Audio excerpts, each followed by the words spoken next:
So it is finally warming up over here, and I'm still not a licensed physician and still not giving medical advice.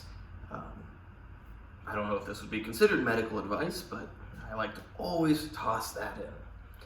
So if you live in a warm area, you are constantly getting blood flow to your skin, to your extremities. But if you live in a cold area, and if you're not very warm from external heat very often, you're mostly keeping your blood flow to your internal organs. Now, of course, you're getting blood flow to your skin, you're getting blood flow to your muscles, you're getting blood flow everywhere, you're just getting less. So I sort of have made the mistake for the last few years. I just didn't realize it or think about it so much, but I'm a very warm person. I don't get cold super easily, and I also like fresh air. And where I live, there's not a lot of air ventilation. There are in some buildings, there aren't in some buildings. So I leave doors or windows open. You know, we got like a door to the balcony and then windows on the balcony. So I leave stuff open. I want airflow. Even when it's winter, I'll at least have multiple windows cracked open. But the issue is it gets cold. And I drink a lot of alcohol to help with that. And occasionally, you know, recently you might have noticed in the last few months, I started wearing long sleeve shirts. I decided, you know, I'm finally gonna give in. Instead of trying to take more shots, I'll put a long sleeve shirt on. Yeah, I decided that. But there's a difference between your internally generated body heat. So let's say it's cold, but you feel warm because your body generates a lot of heat. There's a difference between that heat and externally applied heat. Because when your body generates heat, yeah, you may not feel really cold, you may be completely functional, you may be comfortable, but your blood vessels to your extremities are not as dilated as they would be as if you had external heat compared to as if you had external heat. So if you are somebody that allows your body to be cold often, and it doesn't matter if you're uncomfortable, like if you're, a lot of people can't wrap their minds around the fact that you can be cold and you can deal with it. You don't have to be warm all the time. But if you're cold a lot of the time, you should make sure to take very warm showers or warm baths, to go in a sauna, to go in a spa. Because if you're cold all the time, you're not getting good blood flow to your extremities or to your skin. And you want that blood flow, not only to nourish those tissues, but to remove waste from them. Blood and lymph has two major functions. Well, lymph, not as much as blood. So let's just focus on blood. Blood delivers nutrients and oxygen and then removes waste products. So you want it flowing and you want it coming back. The beautiful thing is that when you're getting blood flow to an area, you're typically also getting blood returned out of that area. But if all the blood vessels are constricted because you're cold, you're not getting very much blood going there and coming back. You're getting that for other parts of your body, and that's great. You need it for all parts of your body.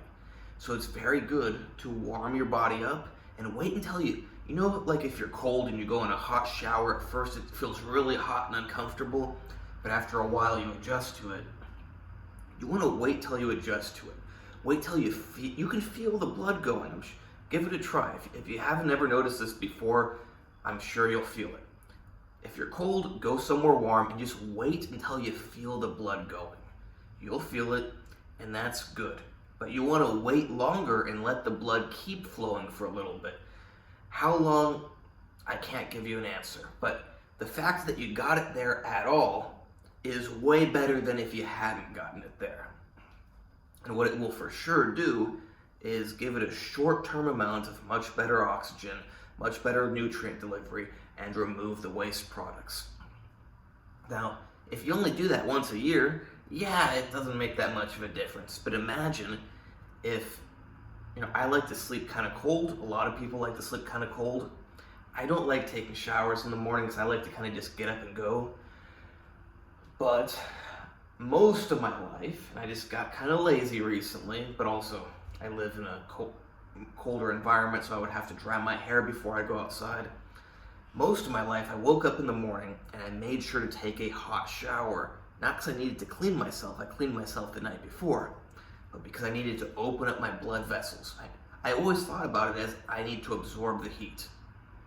Really, I'd get in the shower and I'd just be like, going back and forth that way, like upper back, now it's going on lower back, now it's going on upper back. And I'd just be thinking, now it's going on shoulder, like absorb the heat. Absorb the heat. Because it's very important to absorb the heat and get the blood flow. Get the waste clearance, get the nutrient and oxygen delivery. So if you're doing that every day, that makes a big difference. If you're doing it twice a day, that's even better. And it's kind of related to why it's, there's different unique benefits of cold plunge, as people like to call it, or cold water therapy. I'm not into all these catchphrases. That has unique immunological benefits, but another thing that does is, say you're always in a warm environment. You're always getting a lot of blood to the extremities and to the skin. You go in the cold and all of a sudden that blood is pulled out of them, not just pulling out a lot of the waste products, but it's re-delivering after it's cleaned. Technically there's some that's not cleaned, but it's re-delivering good blood to your internal organs. So even though your internal organs are always getting blood, just like your skin's always getting blood, when you're warm all the time, you're getting less to your internal organs and you're getting more to your extremities. And occasionally it's good to redirect and just pump your internal extremities full of good blood. Good oxygen-rich, nutrient-rich blood. Now, of course, the more nutrients you eat, the better. The more oxygen you breathe, the better. To a certain point, because oxygen is also very reactive. You might have heard of oxidative stress. Reactive oxygen species. If you breathe in too much oxygen, you will, I don't know what to call it, react the hell out of your cells. It's not good. But up until a certain point, oxygen is pretty good for you. You're probably not going to be in a situation where you're breathing in too much oxygen. If you're always cold, heat it up once in a while. If you're always warm, cool it down once in a while. You want to give each part of your body that real high amount of blood flow, at least from time to time. Hope you like this video. Please like, subscribe, and comment. Check out my other videos. Check out my Instagram, AndreyHutch, AndreyHutch. You can hire me there for training, consultations, coaching, plans, whatever. Same thing with diet. Same thing with supplements. Same thing with special supplements. Same thing with harm reduction. I cannot give you medical advice, but I can give you medical information. The only difference is I don't advise you to do it. It's just information. And you can make your own decisions what you do with it.